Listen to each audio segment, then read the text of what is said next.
चलिए प्रीलिम्स का क्वेश्चन देखते हैं. Statement 1, military action in international water. Again everything to do with Iran Israeli war. Military action in the international water is generally restricted and must adhere to specific legal justification. देखने में सही लग रहा है.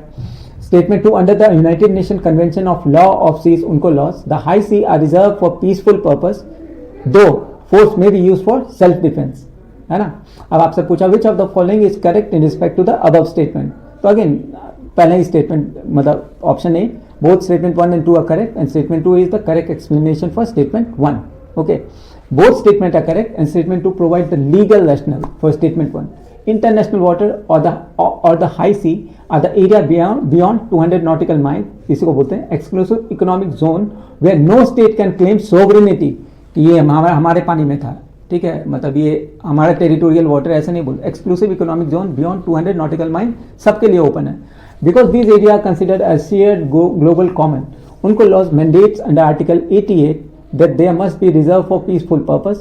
This creates a general restriction on military aggression, है ना, इसलिए वहाँ पे कोई military war ऐसा कुछ नहीं. और arbitrary use of force. Supporting statement 1. Statement 2 explain the legal exception. अब self protection के लिए तो आप कर सकते हो ना, जैसे piracy हो तो उसमें तो आप थोड़ी ना देखोगे कि इसे पानी में है, अपने जान पे आए तब तो. While the principle is peaceful use, international law recognize the inheritance right of self defense. An action authorized by UN Security Council. Therefore, a state using force in international water must justify its action within the narrow legal corridor. क्योंकि अभी वो है ना, वो Italians थे, उन्होंने तमिलनाडु के fisherman को मार दिया था सोच करके ये पायरेट्स हैं.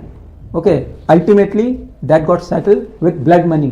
ब्लड मनी मतलब आपको मारा उसके लिए हम इतना ब्लड मनी, इसको ब्लड मनी कहते हैं ना, उतना हर्जाना देते हैं वो.